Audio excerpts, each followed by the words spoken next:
దేవుని పరిశుద్ధ నామమునకు మహిమ కలుగునుగాక. ఆమేన్. ఈ ఉదయకాల శుభములు మీకు తెలియజేయుచున్నది రెవరెండ్ కె శ్యాంబాబు. ఈ దినము కొరకు దేవుని వాక్యము. మీరు మార్పు నొంది బిడ్డల వంటి వారైతేనే గాని పరలోక రాజ్యములో ప్రవేశింపరని మీతో నిశ్చయముగా చెప్పుచున్నాను.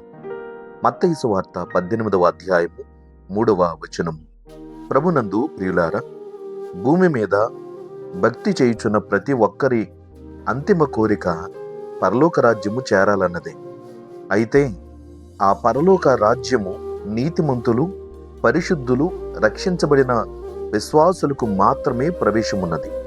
కొరింథీ మొదటి పత్రిక 6వ అధ్యాయము 10వ వచనములో, అన్యాయస్తులు దేవుని రాజ్యమునకు వారసులు కానేరరని మీకు తెలియదా? మోసపోకుడి, జారులైనను, విగ్రహారాధకులైనను, వ్యభిచారులైనను, ఆడంగితనము గలవారైనను, పురుష సంయోగులైనను, దొంగలైనను, లోభులైనను, త్రాగుబోతులైనను, దోషకులైనను, దోచుకుని వారైనను దేవుని రాజ్యమునకు వారసులు కానేరరు అని వాక్యము తెలియజేయుచున్నది. కాబట్టి ఈ వాక్యము చేత దేవుడు మనతో ఆత్మీయమైన ఒక సంగతిని తెలియపరుస్తున్నాడు. ప్రభువు ఎందుకని పసిబిడ్డల వంటి వారై ఉండాలని సూచించుచున్నాడంటే, పసిబిడ్డలకు ఈ లోక సంబంధమైన ఏ పాపము తెలియదు. కోపము గాని, ద్వేషము గాని, మోసము గాని వారికి తెలియదు. వారికి నొప్పి కలిగితే ఏడవడము, నవ్విస్తే నవ్వడం మాత్రమే తెలుసు. వారిది నిర్మలమైన మనస్సు. వారిది ఆకలి తీరితే చాలు అని సంతృప్తి కలిగినటువంటి స్థితి. మళ్ళీ పెద్దవారైతే వారి స్వభావంలో, వారి మనస్తత్వంలో మార్పులు వస్తాయి.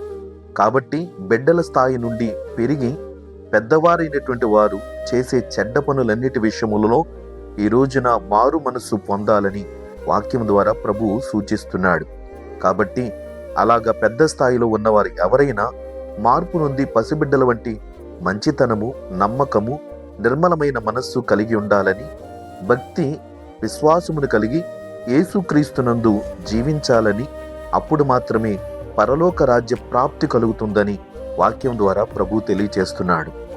ఎఫెసీ పత్రిక 4వ అధ్యాయము 14వ వచనములో, అందువలన మనమిక మీదట పసిపిల్లలమయ్యుండి మనుషుల మాయోపాయముల చేత, వంచన చేతను, తప్పు మార్గమునకు లాగు కుయుక్తితోనూ గాలికి కొట్టుకుని పోవునట్లు కల్పింపబడిన ప్రతి ఉపదేశమునకు ఇటు అటు కొట్టుకుని పోవచ్చు అలల చేత ఎగరగొట్టబడిన వారమై ఉన్నట్లు ఉండక, ప్రేమ కలిగి సత్యము చెప్పుచు క్రీస్తు వలె ఉండుటకు మనం అన్ని విషయములలో ఎదుగుదుము అని వాక్యము ద్వారా తెలియపరుస్తున్నాడు.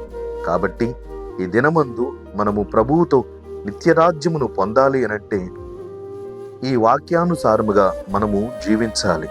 కొరింథీ మొదటి పత్రిక 6వ అధ్యాయము 11వ వచనములో, మీలో కొందరు అట్టివారై ఉంటిరి గాని ప్రభు అయిన యేసుక్రీస్తు నామమునను మన దేవుని ఆత్మయందును మీరు కడగబడి పరిశుద్ధపరచబడిన వారై నీతిమంతులుగా తీర్చబడితిరి అని వాక్యాన్ని తెలియజేస్తున్నారు. ఆత్మీయమైనటువంటి భౌతిక జీవితమును మనము పరిశీలన చేద్దాం. నిజముగా మార్పు నొందితే పరలోక రాజ్యమును చేరుటకు నీవు అర్హుడవై, ఇంకాను లోకానుసారముగా జీవిస్తూ భక్తిలో ఉన్నానని చెబుతూ నిన్ను నీవే మోసపరుచుకుంటే నిత్య రాజ్యమునకు వారసుడవు కావు. కనుక మనస్ఫూర్తిగా పసిబిడ్డల వంటి మంచితనమును, యథార్థతను కలిగి ప్రభు వాక్యానుసారంగా జీవించుదాం. ప్రభు రాజ్యానికి చేరుదాం. దైవాశీస్సులు కలుగునుగాక. ఆమేన్. ప్రార్థన. ప్రేమగల తండ్రి, ఘనమైన దేవానికి స్తోత్రాలు చెల్లిస్తున్నాం. దివ్యమైన నీ వాక్యము చేత మాతో మాట్లాడుతూ మరొక పర్యాయము మా ఆత్మీయ భౌతిక జీవితమును మీరు గమనించి మాట్లాడుతున్న వాక్యమును మాకు బయలుపరిచారు. స్తోత్రాలు.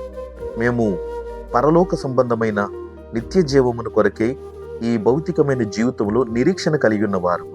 ఈ వాక్యమును ఆలకిస్తున్న ప్రతి వారి యొక్క ఆశ, ఆకాంక్ష, కోరిక ఇదే ప్రభువా.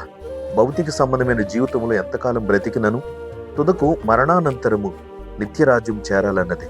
ప్రభువా, అట్టి వారికి నీ కృపను దయచేయుట కొరకు ఈ వాక్యాన్ని బయలుపరుచున్నారు.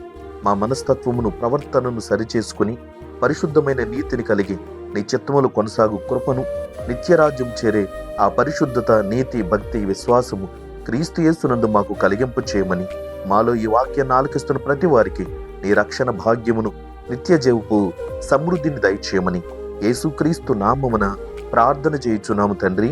ఆమేన్. తండ్రి, కుమారుడు, పరిశుద్ధాత్మీయును త్రియేక దేవుని దీవెన ఎల్లప్పుడూ మీకు తోడయుండునుగాక. ఆమేన్.